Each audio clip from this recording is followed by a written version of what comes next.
I also strongly believe that we want to make sure the No Child Left Behind Act continues to work. You measure every day. That's why you're successful business people. I mean, you know what your business is doing. I believe we ought to extend that same principle to our public schools and ask a simple question. Can a child read at grade level? And in order to determine that, that's why you measure. And if the answer is yes, we all say, great. If the answer is no, the question will be, then what are you going to do about it? And so the principle behind the No Child Left Behind Act is to set high standards, believe every child can learn, and measure to see if we're getting results. And Congress need not weaken such a good piece of legislation.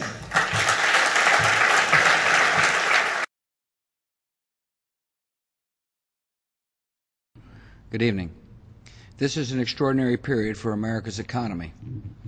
Over the past few weeks, many Americans have felt anxiety about their finances and their future. I understand their worry and their frustration. We've seen triple-digit swings in the stock market. Major financial institutions have teetered on the edge of collapse, and some have failed. As uncertainty has grown, many banks have restricted lending. Credit markets have frozen, and families and businesses have found it harder to borrow money. We are in the midst of a serious financial crisis, and the federal government is responding with decisive action. We boosted confidence in money market mutual funds and acted to prevent major investors from intentionally driving down stocks for their own personal gain.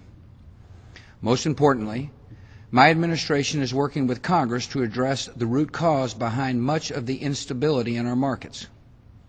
Financial assets related to home mortgages have lost value during the housing decline, and the banks holding these assets have restricted credit. As a result, our entire economy is in danger.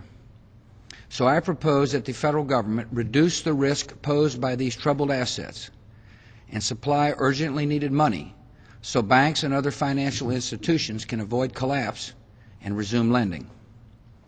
This rescue effort is not aimed at preserving any individual company or industry.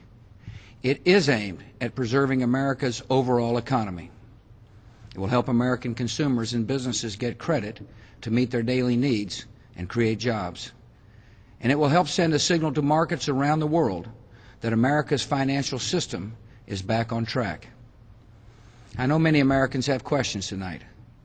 How did we reach this point in our economy? How will the solution I propose work? And what does this mean for your financial future? These are good questions, and they deserve clear answers. First, how did our economy reach this point? Well, most economists agree that the problems we are witnessing today developed over a long period of time. For more than a decade, a massive amount of money flowed into the United States from investors abroad because our country is an attractive and secure place to do business.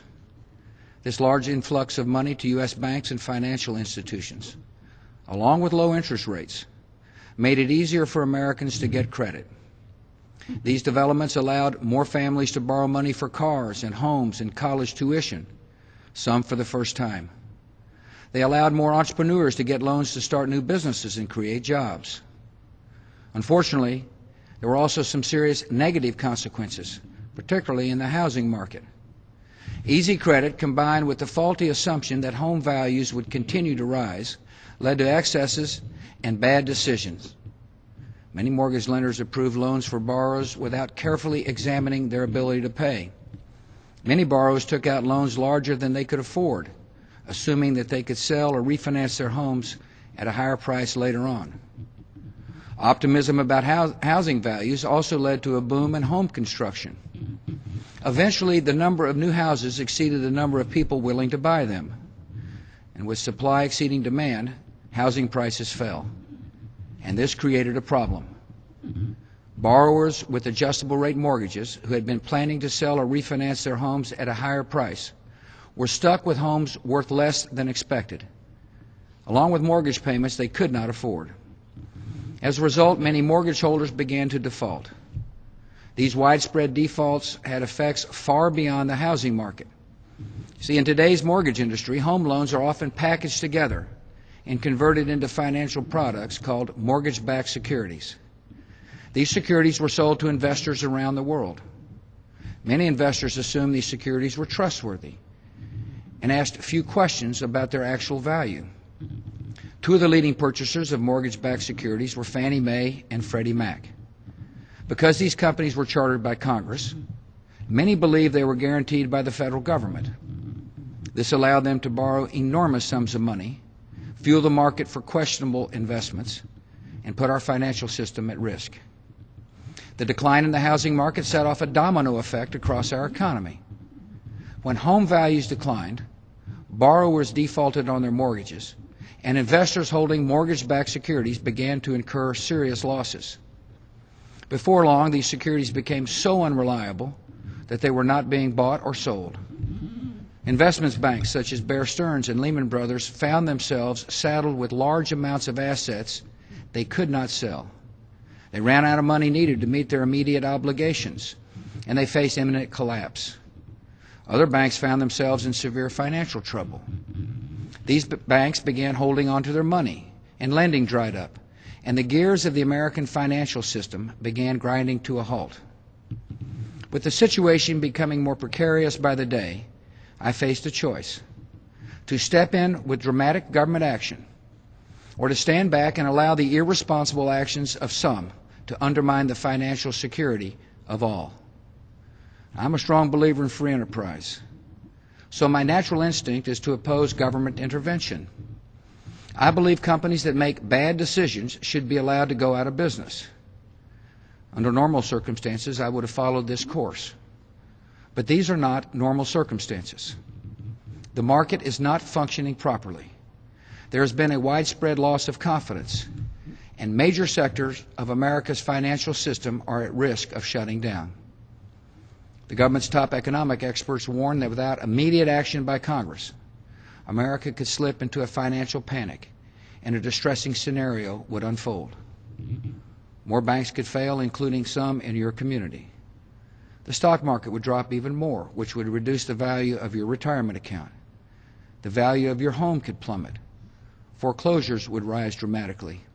And if you own a business or a farm, you would find it harder and more expensive to get credit. More businesses would close their doors, and millions of Americans could lose their jobs. Even if you have good credit history, it would be more difficult for you to get the loans you need to buy a car or send your children to college. And ultimately, our country could experience a long and painful recession. Fellow citizens, we must not let this happen. I appreciate the work of leaders from both parties in both houses of Congress to address this problem and to make improvements to the proposal my administration sent to them. There is a spirit of cooperation between Democrats and Republicans and between Congress and this administration. In that spirit, I have invited Senators McCain and Obama to join congressional leaders of both parties at the White House tomorrow to help speed our discussions toward a bipartisan bill. I know that an economic rescue package will present a tough vote for many members of Congress. It is difficult to pass a bill that commits so much of the taxpayers' hard-earned money. I also understand the frustration of responsible Americans who pay their mortgages on time, file their tax returns every April 15th, and are reluctant to pay the cost of excesses on Wall Street. But given the situation we are facing, not passing a bill now would cost these Americans much more later. Many Americans are asking, how would a rescue plan work? After much discussion, there is now widespread agreement on the principles such a plan would include. It would remove the risk posed by the troubled assets, including mortgage-backed securities, now clogging the financial system. This would free banks to resume the flow of credit to American families and businesses. Any rescue plan should also be designed to ensure that taxpayers are protected. It should welcome the participation of financial institutions, large and small. It should make certain that failed executives do not receive a windfall from your tax dollars.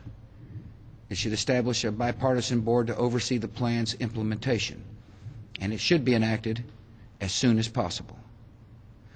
In close consultation with Treasury Secretary Hank Paulson, Federal Reserve Chairman Ben Bernanke, and SEC Chairman Chris Cox, I announced a plan on Friday. First, the plan is big enough to solve a serious problem. Under our proposal, the federal government would put up to $700 billion taxpayer dollars on the line to purchase troubled assets that are clogging the financial system. In the short term, this will free up banks to resume the flow of credit to American families and businesses, and this will help our economy grow.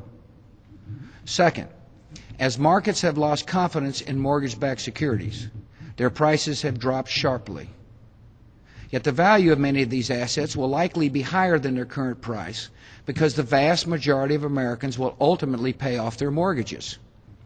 The government is the one institution with the patience and resources to buy these assets at their current low prices and hold them until markets return to normal. And when that happens, money will flow back to the Treasury as these assets are sold, and we expect that much, if not all, of the tax dollars we invest will be paid back. The final question is, what does this mean for your economic future? Well, the primary purpose of the steps I've outlined tonight is to safeguard the financial security of American workers and families and small businesses. The federal government also continues to enforce laws and regulations protecting your money. The Treasury Department recently offered government insurance for money market mutual funds. And through the FDIC, every savings account, checking account, and certificate of deposit is insured by the federal government for up to $100,000. The FDIC has been in existence for 75 years, and no one has ever lost a penny on an insured deposit, and this will not change. Once this crisis is resolved, there will be time to update our financial regulatory structures. Our 21st century global economy remains regulated largely by outdated 20th century laws.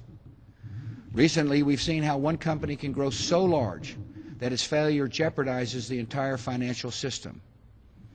Earlier this year, Secretary Paulson proposed a blueprint that would modernize our financial regulations. For example, the Federal Reserve would be authorized to take a closer look at the operations of companies across the financial spectrum and ensure that their practices do not threaten overall financial stability. There are other good ideas, and members of Congress should consider them. As they do, they must ensure that efforts to regulate Wall Street do not end up hampering our economy's ability to grow. In the long run, Americans have good reason to be confident in our economic strength. Despite corrections in the marketplace and instances of abuse, democratic capitalism is the best system ever devised. It has unleashed the talents and the productivity and entrepreneurial spirit of our citizens. It has made this country the best place in the world to invest and do business. And it gives our economy the flexibility and resilience to absorb shocks, adjust, and bounce back. Our economy is facing a moment of great challenge, but we've overcome tough challenges before, and we will overcome this one. I know that Americans sometimes get discouraged by the tone in Washington and the seemingly endless partisan struggles. Yet history has shown that in times of real trial, elected officials rise to the occasion. And together we will show the world once again what kind of country America is. A nation that tackles problems head on, where leaders come together to meet great tests, and where people of every background can work hard, develop their talents, and realize their dreams. Thank you for listening. May God bless you.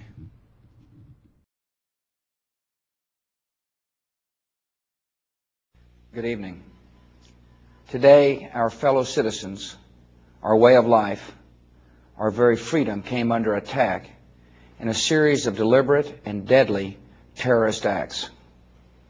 The victims were in airplanes or in their offices, secretaries, businessmen and women, military and federal workers, moms and dads, friends and neighbors. Thousands of lives were suddenly ended by evil, despicable acts of terror. The pictures of airplanes flying into buildings, fires burning, huge structures collapsing, have filled us with disbelief, terrible sadness, and a quiet, unyielding anger. These acts of mass murder were intended to frighten our nation into chaos and retreat. But they have failed. Our country is strong. A great people has been moved to defend a great nation. Terrorist attacks can shake the foundations of our biggest buildings, but they cannot touch the foundation of America. These acts shatter steel, but they cannot dent the steel of American resolve. America was targeted for attack because we're the brightest beacon for freedom and opportunity in the world, and no one will keep that light from shining. Today, our nation saw evil, the very worst of human nature, and we responded with the best of America, with the daring of our rescue workers, with the caring for strangers and neighbors who came to give blood and help in any way they could. Immediately following the first attack, I implemented our government's emergency response plans. Our military is powerful, and it's prepared. Our emergency teams are working in New York City and Washington, D.C. to help with local rescue efforts.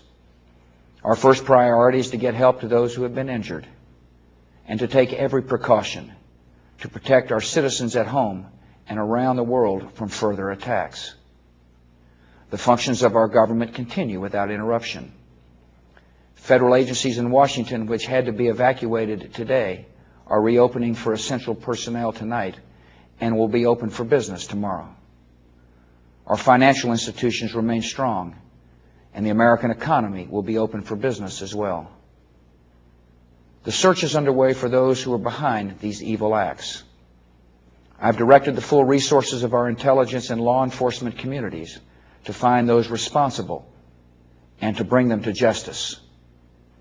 We will make no distinction between the terrorists who committed these acts and those who harbor them. I appreciate so very much the members of Congress who have joined me in strongly condemning these attacks. And on behalf of the American people, I thank the many world leaders who have called to offer their condolences and assistance. America and our friends and allies join with all those who want peace and security in the world, and we stand together to win the war against terrorism. Tonight I ask for your prayers for all those who grieve, for the children whose worlds have been shattered, for all whose sense of safety and security has been threatened. And I pray they will be comforted by a power greater than any of us, spoken through the ages in Psalm 23. Even though I walk through the valley of the shadow of death, I fear no evil, for you are with me. This is a day when all Americans from every walk of life unite in our resolve for justice and peace. America has stood down enemies before, and we will do so this time.